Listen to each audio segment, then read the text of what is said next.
Hello hello hello. क्या हाल है दोस्तों। आज हम आ चुके हैं इकोनॉमिक्स का एक और नया लेक्चर लेके, जिसमें हम ये कुछ बेसिक टर्म्स डिस्कस करने वाले हैं। अगर आप UPSC, NDA, CDS, UPPCS, BPSC जैसे कोई भी एग्जाम की तैयारी करते हैं तो आपको पता ही होगा कि इकोनॉमी का वेटेज कितना ज़्यादा है और बढ़ते समय के साथ धीरे धीरे वेटेज और बढ़ता जा रहा है, यानी कि बहुत ज़्यादा इंपॉर्टेंट है। तो बहुत ज़्यादा जरूरी है कि आप करंट अफेयर्स के पॉइंट ऑफ व्यू से खास करके हर एक आर्टिकल वगैरह पढ़ें जो न्यूज़पेपर वगैरह फॉलो करते हैं। और वहाँ पे कई बार आपको हेवी हेवी टर्म्स मिलते हैं, इकोनॉमिक टर्म्स, जो आपके सर के ऊपर से चला जाता है ना। वो इसलिए होता है क्योंकि आपका जो बेसिक जो टर्मिनोलॉजीज हैं उन पे पकड़ अच्छी नहीं है, इनसे रिलेटेड जो कंसेप्चुअल क्लैरिटी होना चाहिए वो नहीं है। ठीक है, तो आज हम इसी लेक्चर में वो सारा चीज़ डिस्कस करेंगे। और जरूरी नहीं खाली एग्जाम के पॉइंट ऑफ व्यू से, अगर आप एग्जाम की तैयारी नहीं भी कर रहे हैं, इन जनरल आप इंटरेस्टेड हैं जानने के लिए इन टॉपिक्स पे, आपके सिलेबस का पार्ट है, कॉमर्स के स्टूडेंट है, तो ये बहुत जरूरी है, इन टर्म्स पे आपकी पकड़ अच्छी होनी चाहिए। इसलिए आज हम इन टर्म्स को डिस्कस करेंगे। और एक लेक्चर मैं पहले ही रिकॉर्ड कर चुका हूं जिसमें मैंने inflation, deflation, disinflation, रीफ्लेशन, stagflation, recession, depression जैसे सारे टर्म्स को डिस्कस किया हुआ है। वो भी बहुत इंपॉर्टेंट है, तो वो जाके देख लीजिएगा। मैंने इकोनॉमिक्स का एक प्लेलिस्ट तैयार कर दिया, उसमें आपको वो वीडियो मिल जाएगा। ठीक है, तो हम सीधा स्टार्ट करते हैं बिना टाइम वेस्ट किए। स्टार्ट करते हैं जीडीपी से। देखिए, जीडीपी का मतलब होता है ग्रॉस डोमेस्टिक प्रोडक्ट, है ना। ये जो डी से डोमेस्टिक है ये बहुत इंपॉर्टेंट है, ग्रॉस डोमेस्टिक प्रोडक्ट। ठीक है, ये होता क्या है, एक देश में एक साल में जितने भी गुड्स एंड सर्विसेज प्रोड्यूस किए जा रहे हैं उसका टोटल वैल्यू को ही जीडीपी कहते हैं। मतलब एक कंट्री इंपॉर्टेंट है कि एक देश के अंदर और एक साल के अंदर जितना भी टोटल गुड्स एंड सर्विसेज दोनों प्रोड्यूस किए जा रहे हैं उसका टोटल वैल्यू, यानी कि total value of all the goods and services produced in a country in a year, इसी को हम जीडीपी कहते हैं। इसमें डोमेस्टिक वर्ड बहुत इंपॉर्टेंट है, ध्यान दीजिएगा।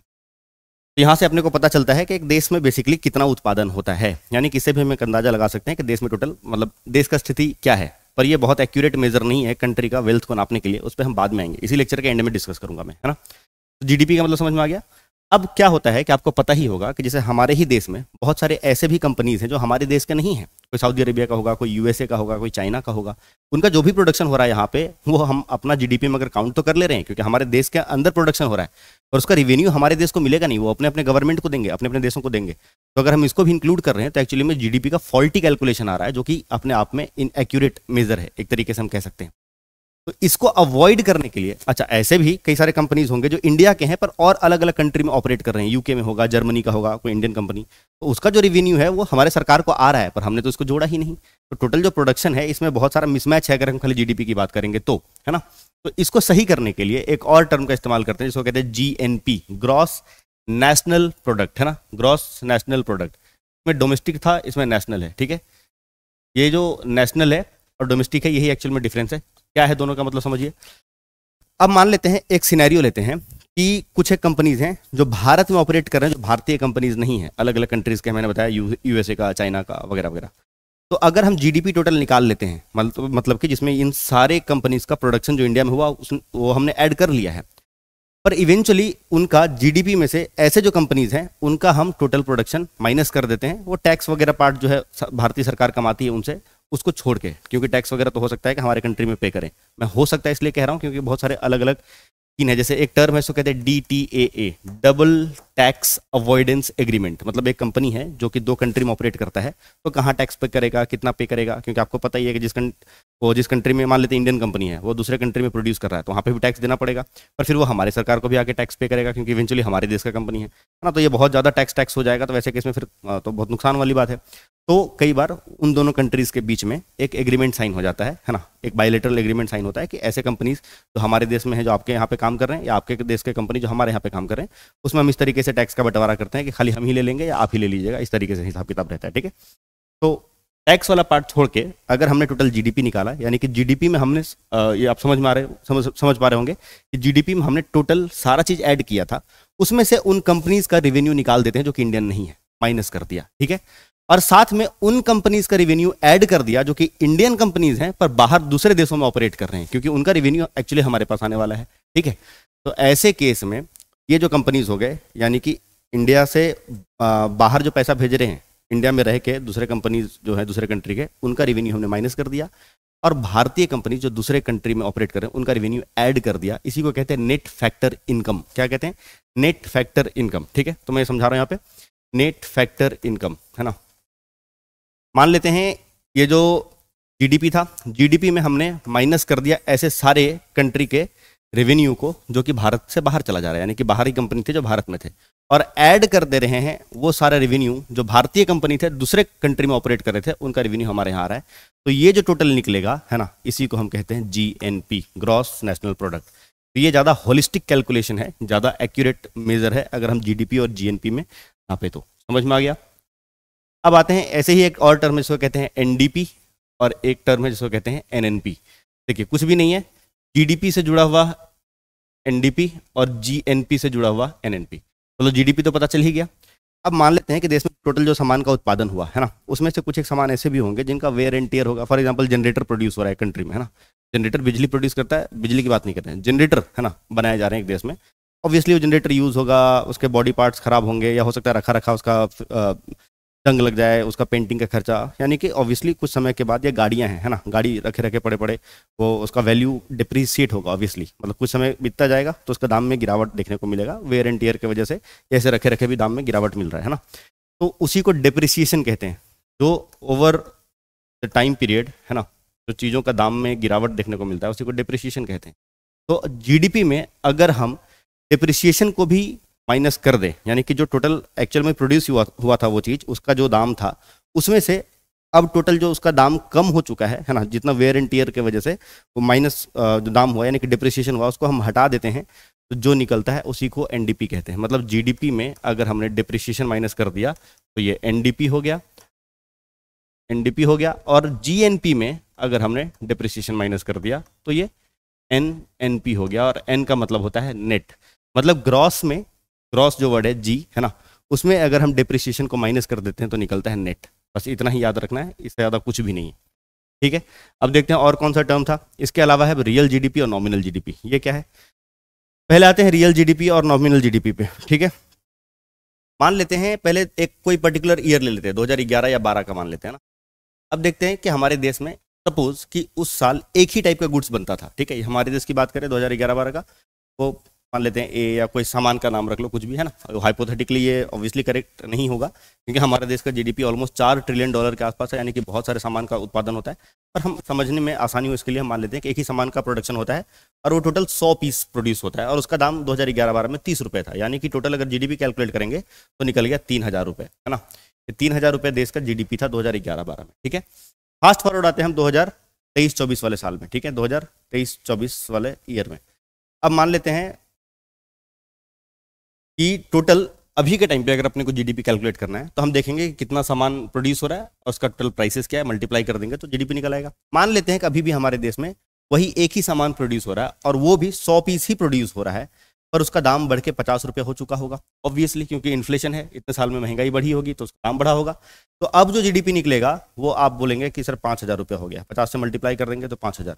तो अगर खाली आपने GDP ऊपर से देख लिया होगा तो आपको लगेगा कि अच्छा उसमें GDP 3000 का था, अभी GDP 5000 का है, यानी कि एक्चुअल में हमारा देश ग्रो कर रहा है, GDP में बढ़ोतरी हो रहा है, यानी कि ज़्यादा ऑब्वियसली इकोनॉमी ग्रो कर रहा है। पर असली में अगर अंदर का कैलकुलेशन देखेंगे तो आपको पता चलेगा कि हमारे GDP में कोई भी ग्रोथ नहीं हुआ, क्योंकि तभी भी प्रोडक्शन 100 ही था, आज भी प्रोडक्शन 100 ही है, यानी कि इस GDP का फिगर से आपको हकीकत देश का नहीं पता चला, ठीक है।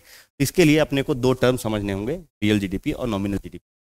रियल GDP जो होता है वो होता है एक बेस ईयर के प्राइसेस पे कैलकुलेट किया जाता है।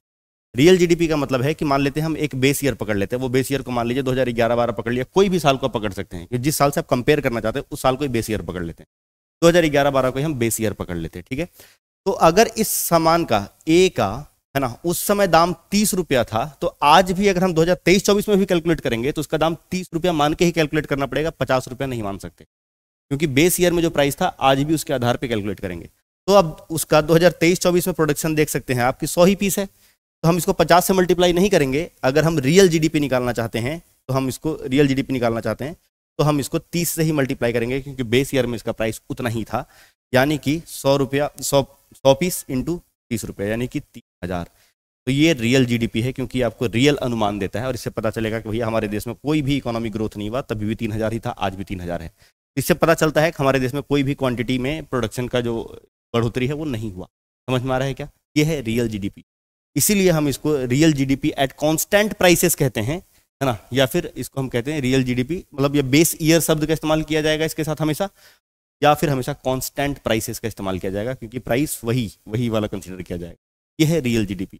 नॉमिनल जीडीपी क्या है? नॉमिनल जीडीपी में इन्फ्लेशन एडजस्टेड होता है, यानी कि जो चीज़ों के दाम बढ़े हैं उसको रखा जाता है, कैलकुलेट किया जाता है। कैसे?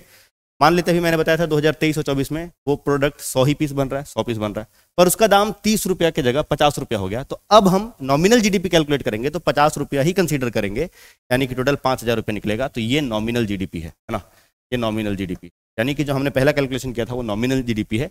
और इससे हमें देख के लगता है कि अच्छा देश में इंप्रूवमेंट हो रहा है, पर इसमें कोई इंप्रूवमेंट नहीं हो रहा है, खाली प्राइसेस में इंक्रीज वो पता चल रहा है कि भैया दाम में कितना बढ़ोतरी हुआ, क्योंकि प्रोडक्ट तो सेम है। समझ में आ रहा है क्या?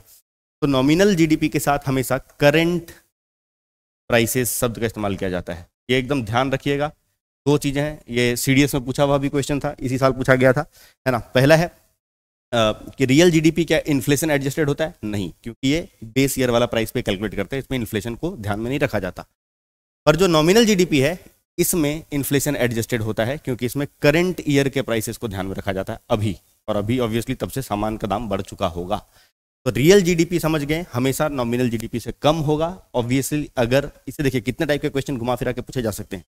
पूछ सकते हैं कि एक स्टेटमेंट दे दिया कि एक कंट्री का रियल जीडीपी नॉमिनल जीडीपी से कम है, तो इससे हमें क्या आइडिया मिल रहा है उसके इकोनॉमी के बारे में? इसका मतलब है कि तब से आज अगर रियल जीडीपी कम है नॉमिनल जीडीपी से, इसका मतलब ये है कि हाँ देश में इन्फ्लेशन है। नॉमिनल जीडीपी ज़्यादा होने का मतलब चीज़ों के दाम बढ़ रहे हैं। समझ में आ रहा है क्या? बहुत तरीके के क्वेश्चन पूछे जा सकते हैं, आपको कंसेप्ट पे पकड़ होनी चाहिए। अगर रियल जीडीपी ज़्यादा हो जाए नॉमिनल जीडीपी से, है ना, रियल जीडीपी यानी कि जो इस ईयर के प्राइस पे हम सामान का दाम कैलकुलेट कर रहे थे, है ना, वही ज़्यादा निकल रहा है आज वाले कंपैरिजन में, तो हम कह सकते हैं कि देश में डिफ्लेशन है ना, मतलब संभावना है कि देश में डिफ्लेशन है, या फिर प्रोडक्शन में गिरावट आया है देखने में। तो इस तरीके के कई तरीके के क्वेश्चन पूछे जा सकते हैं। तो ज़्यादा कंफ्यूज मत कीजिए, सीधा याद रखिए कि रियल जीडीपी क्या होता है। रियल जीडीपी का मतलब जब हम एक बेस ईयर के प्राइसेस पे प्रोडक्शन को हम कैलकुलेट करते हैं तब, और नॉमिनल जीडीपी होता है जब करंट ईयर के प्राइसेस पे प्रोडक्शन को कैलकुलेट करते हैं तो। इसलिए रियल जीडीपी को हमेशा कांस्टेंट प्राइसेस पे बोला जाता है, और नॉमिनल जीडीपी को हमेशा करंट प्राइसेस पे बोला जाता है। और नॉमिनल जीडीपी इन्फ्लेशन एडजस्टेड है, रियल जीडीपी इन्फ्लेशन एडजस्टेड नहीं होता है। ठीक है। तो हमें एक चीज़, अच्छा इसी को थोड़ा सा एक और एग्जाम्पल से मैं एक्सप्लेन करना चाहूँगा, तो थोड़ा और ज़्यादा ईजी हो जाएगा। अब मान लेते हैं 2011-12 में हमने रखा था कि टोटल 100 सामान प्रोड्यूस हो रहा था, उसका दाम 30 रुपया था, तो जो जीडीपी था वो 3,000 रुपये था। ठीक है। मान लेते हैं अब जो सामान में प्रोडक्शन है 2023-24 की अगर हम बात करते हैं, है ना, 2023-24 वाले ईयर की बात करते हैं, जो सामान का प्रोडक्शन है वो 100 से बढ़ के 200 हो गया। ठीक है। अब ऑब्वियसली इनका दाम भी बढ़ा होगा, इन्फ्लेशन है तो, है ना। दाम मान लेते हैं 50 है। ठीक है। तो यानी कि अब 10,000 रुपये हो गए, है ना। यानी कि टोटल जो ये 10,000 निकला है ये नॉमिनल जीडीपी है, अगर आपको आइडिया होगा तो, है ना। तो नॉमिनल जीडीपी में बढ़ोतरी देखने को मिल रहा है ना, 3,000 से बढ़ के टोटल 10,000 रुपया हो गया, तो आपको लगेगा कि इकोनॉमी काफी ग्रो कर रहा है। ठीक है। पर अगर हम रियल जीडीपी निकालेंगे तो देखिए सामान का प्रोडक्शन तो 200 पीस ही है ना, ये तो हो गया नॉमिनल जीडीपी। अब अगर हम रियल जीडीपी निकालते हैं तो सामान का कितना प्रोडक्शन है? 200। ठीक है। पर इसका दाम हमें कैलकुलेट करना पड़ेगा बेस ईयर वाला, यानी कि 30 वाला ही। तो टोटल जो प्रोडक्शन है वो 6,000 है, तो टोटल जो जीडीपी है 6,000 है, ये रियल जीडीपी है। तो रियल जीडीपी कम है। हमें आइडिया क्या लग रहा है? तो जो रियल जीडीपी है उससे हमें एक्चुअल में क्वांटिटी का इंप्रूवमेंट में, नंबर ऑफ क्वांटिटी कितना ज़्यादा बढ़ा है उसका आइडिया मिलता है। ये ध्यान रखिएगा, अगर सवाल घुमा के पूछा जाए तो बना सके आप। तो 100 रुपया है ना, 100 पीस था वो बढ़ के अब 200 पीस हो गया है, क्योंकि इसमें प्राइसेस तो सेम है। तो जो भी चीज़ बढ़ा है वो प्राइस की वजह से नहीं बढ़ा, वो क्वांटिटी की वजह से बढ़ा है। तो डबल हो गया, इसका मतलब कि क्वांटिटी डबल हो गया, है ना। तो रियल जीडीपी से हमें क्वांटिटी में कितना बढ़ोतरी हुआ ये पता चलता है। नॉमिनल जीडीपी में हमें क्वांटिटी और प्राइस, है ना, दोनों का पता चलता है। ठीक है। तो याद रखिएगा नॉमिनल जीडीपी क्या होता है? प्राइस इन्फ्लेशन एडजस्टेड है। अब अगला एक टर्म था, इसको कहते हैं जीडीपी डिफ्लेटर, बहुत इंपॉर्टेंट है, इससे भी सवाल पूछा गया इस बार। जीडीपी डिफ्लेटर कुछ नहीं है, जीडीपी डिफ्लेटर है नॉमिनल जीडीपी को अगर हम रियल जीडीपी से डिवाइड कर दें, नॉमिनल जीडीपी को रियल जीडीपी से डिवाइड कर दें, है ना, रेट से मल्टीप्लाई कर देंगे, जो वैल्यू आएगा इसी को जीडीपी डिफ्लेटर कहते हैं। ठीक है। बस इतना याद रखना है, ज़्यादा कुछ लोड नहीं लेना। अच्छा एक टर्म है नॉमिनल जीडीपी, रियल जीडीपी, है ना, ये दोनों को डिवाइड करेंगे, जो आएगा 100 से मल्टीप्लाई करेंगे, जो आएगा ये जीडीपी डिफ्लेटर है। ठीक है। अगला टर्म इसको कहते हैं पीसीआई, पर कैपिटा इनकम। ये एक्चुअल में ज़्यादा अच्छा मेजर है कंट्री के वेल्थ का। ठीक है। जीडीपी बहुत ज़्यादा होने से आपको लगेगा कि अच्छा ये देश में बहुत ज़्यादा कमाई हो रहा है, बहुत ज़्यादा प्रोडक्शन हो रहा है तो बहुत अमीर होगा, ऐसा कुछ नहीं है। भारत अभी जीडीपी के आधार पे 5वें रैंक पे आता है ना। ऑब्वियसली यूएसए, चाइना और जापान और जर्मनी हमसे ऊपर हैं, अभी हम यूके को पीछे करके हम 5वें नंबर पे। आपको लगेगा कि बहुत ज़्यादा अमीर देश है, पर ऐसा कुछ नहीं है। एक शब्द जैसे कहते हैं per capita income. Per capita income का मतलब होता है जो देश का जीडीपी है उसको अगर हम टोटल पॉपुलेशन से डिवाइड कर दें, है ना, तो ये समझ में आएगा कि अच्छा ऑन एवरेज पर पर्सन कितना कमाई हो रहा है। ये ज़्यादा एक्यूरेट मेजर है एक कंट्री का वेल्थ का। और भारत, आप जान के हैरान होंगे, जीडीपी में 5वें नंबर होने के बावजूद भी भारत पर कैपिटा इनकम में 2020 में 197 देशों में 197 कंट्रीज में भारत का रैंक 142 था। इस हिसाब से हम दुनिया के बहुत गरीब देशों में से हमारी गिनती हो। यानी कि टोटल जो जीडीपी है उसको अगर हम पॉपुलेशन से डिवाइड करेंगे, है ना, तो जो रेशियो निकल के आएगा उसी को हम पर कैपिटा इनकम कहते हैं। और इसमें हम बहुत पीछे हैं। जीडीपी का मतलब टोटल प्रोडक्शन और पॉपुलेशन से डिवाइड कर रहे हैं, है ना, पर कैपिटा इनकम। अच्छा, एक चीज़ और देखिए यहाँ पे, ठीक है। फॉर एग्जांपल मान लेते हैं जैसे बहुत हल्ला हो रहा था देश में कि जब हमने यूके को बीट किया, तो ऐसे बहुत सारा चीज़ चल रहा था, वाह हम यूके से आगे निकल गए, जिस देश ने हमें इतना समय गुलाम बना के रखा, हम उनसे आगे निकल गए, ये वो। आपको समझना पड़ेगा कि मान लेते हैं अभी हमारा जीडीपी $4 ट्रिलियन है, मान लेते हैं कि यूके का भी $4 ट्रिलियन है, तो हम $4 ट्रिलियन को डिवाइड करेंगे अगर पर कैपिटा इनकम निकालना है यूके का और इंडिया का। तो हमारी आबादी है मान लेते हैं 140 करोड़ के आसपास, यूके की आबादी कुछ 1 करोड़ होगी, मान लेते हैं 10 करोड़, है ना, मेरे को भी ध्यान नहीं है कितना है, मान लेते हैं 10 करोड़। तो देखिए दोनों कंट्री का $4 ट्रिलियन जीडीपी है, पर ये 140 करोड़ में बटेगा और ये पैसा सिर्फ 10 करोड़ में बटेगा। तो पर कैपिटा इनकम में जमीन आसमान का अंतर। तो खाली जीडीपी के नाम पे हल्ला करने से कुछ, ठीक है। अच्छा, जीडीपी में भी पता चले कि आपको कहीं डेटा बताया जा रहा है, वहाँ पे नॉमिनल जीडीपी का डेटा बताया जा रहा है, तो आपको लगेगा वाओ इतना ज़्यादा ग्रोथ हो गया है। पर देखना पड़ेगा नॉमिनल जीडीपी में इन्फ्लेशन एडजस्टेड है, उसमें खाली क्वांटिटी का ग्रोथ आपको पता नहीं चल रहा, उसके लिए रियल जीडीपी का वैल्यू आपको पता होना चाहिए। समझ में आ रहा है? तो अगर इतना समझ पाए हैं तो आई गेस आप इन सारे टर्म्स से जुड़े हुए जितने भी सवाल हैं बना पाएंगे, है ना। एक बार को वापस से मैं रिकैप कर देता हूँ, जैसा कि मैं हर एक लेक्चर में करता हूँ, ठीक है। जीडीपी का मतलब हो गया ग्रॉस डोमेस्टिक प्रोडक्ट, ठीक है। ये होता है total value of all the goods and services produced in a country in an economy. GNP का मतलब ग्रॉस नेशनल प्रोडक्ट। इसमें हम क्या करते हैं, जीडीपी में, जीएनपी में क्या करते हैं, जीडीपी में हम उन कंपनीज का रिवेन्यू या उन सोर्सेज का रेवेन्यू माइनस कर देते हैं तो भारत में तो प्रोड्यूस हुए पर दूसरे कंट्री के हिस्से में चले जाएंगे, यानी दूसरे कंट्री कंपनी है, और उनको ऐड कर देंगे जो भारत के कंपनी है जो दूसरे कंट्री में ऑपरेट करे और वहां से रेवेन्यू हमारे यहाँ आए। तो जीडीपी में इनको, अच्छा, ये दोनों को हम नेट फैक्टर इनकम कहते हैं। मैंने बता दिया, जो हमारे वाला माइनस कर दिया, हमारे देश से जो चला गया पैसा, और जो दूसरे देश से हमारे देश में पैसा आया उसको प्लस कर दिया, ये दोनों को जो मिला के बनता है इसको नेट फैक्टर इनकम कहते हैं। तो जीडीपी में अगर हम नेट फैक्टर इनकम को ऐड करेंगे जो आएगा जीएनपी का कहलाएगा। अब इसी में जीडीपी में अगर हम डिप्रिसिएशन को माइनस कर देते हैं, डिप्रिसिएशन का मतलब कोई भी चीज़ का जो दाम है ओवर द टाइम गिरता है वेयर एंड टियर की वजह से, मतलब ऐसे भी अगर दाम गिर रहा है तो जो डिप्रिशिएट हुआ है उसको हम माइनस कर देंगे जीडीपी में, तो वो आएगा एनडीपी। जी का मतलब ग्रॉस, एन का मतलब नेट डोमेस्टिक प्रोडक्ट। तो ग्रॉस में अगर डिप्रिसिएशन को माइनस करते हैं तो नेट, और एनएनपी हो गया जीएनपी में अगर डिप्रिसिएशन को माइनस करते हैं, ठीक है। रियल जीडीपी वो हो गया जो हम एक बेस ईयर में जो प्राइसेस थे उस प्राइसेस पे कैलकुलेट करते हैं, और नॉमिनल जीडीपी होता है जो कि हम करंट ईयर के प्राइसेस पे कैलकुलेट करते हैं, ये इन्फ्लेशन एडजस्टेड होता है। जीडीपी डिफ्लेटर कुछ नहीं है। नॉमिनल जीडीपी को अगर हम रियल जीडीपी से डिवाइड करेंगे, है ना, 100 से मल्टीप्लाई करेंगे तो जो आएगा वही जीडीपी डिफ्लेटर है। और पर कैपिटा इनकम होता है कि ऑन एवरेज देश में हर एक इंसान कितना, ठीक है। तो जीडीपी और पर कैपिटा इनकम में बेटर मेजर कौन सा है कंट्री का वेल्थ का, पर कैपिटा इनकम है। जीडीपी में भारत 5वें नंबर पे आता है, पर कैपिटा इनकम में 2020 में हम 142वें रैंक पे थे, 142 आउट ऑफ 197 कंट्रीज। क्योंकि हमारा जीडीपी तो बहुत है, $4 ट्रिलियन के आसपास है, पर ये पैसा 140 करोड़ लोगों में डिवाइड होना है, आप समझ सकते हैं, है ना। हालांकि पर कैपिटा इनकम भी ट्रूएस्ट सेंस में ऐसा सही मेजर नहीं देता, वो तो एवरेज निकल गया कि ठीक है अब $4 ट्रिलियन को 140 करोड़ से डिवाइड करेंगे तो जो भी निकल के आएगा, मतलब 5,000 10,000 जो भी आएगा, तो आपको लगेगा भारत में हर आदमी का ऑन एवरेज इनकम 10,000 है, पर एक्चुअली में ऐसा नहीं है। आप जान के हैरान होंगे कि भारत में टॉप 1% लोग ही ऑलमोस्ट भारत का 50% वेल्थ होल्ड करते हैं ना। तो एक एवरेज निकल के आया कि ठीक है ऑन एवरेज हर एक का इतना होगा, पर एक्चुअल में उतना का नहीं होगा, ठीक है। कई सारे ऐसे लोग हैं जो भारत में बिलो पॉवर्टी लाइन है ना। बिलो पॉवर्टी लाइन का मतलब होता है कि मतलब महीने में एक इंसान 816 रुपये से कम कमाता है ग्रामीण इलाके में, और 1,000 रुपये से कम कमाता है शहरी इलाके में। मतलब ऐसे भी लोग हैं बहुत सारे। तो एवरेज को खाली देखने से काम नहीं चलेगा, बट जीडीपी से बेटर मेजर है पर कैपिटा इनकम। तो अगर इतना समझ में आ गया तो अगले लेक्चर में हम बैंक से जुड़े हुए सारे टर्म्स को देखें, ठीक है। तब तक के लिए जुड़े रहिए, तैयारी करते रहिए, अच्छे से पढ़ते रहिए, अपना ध्यान रखिए। धन्यवाद।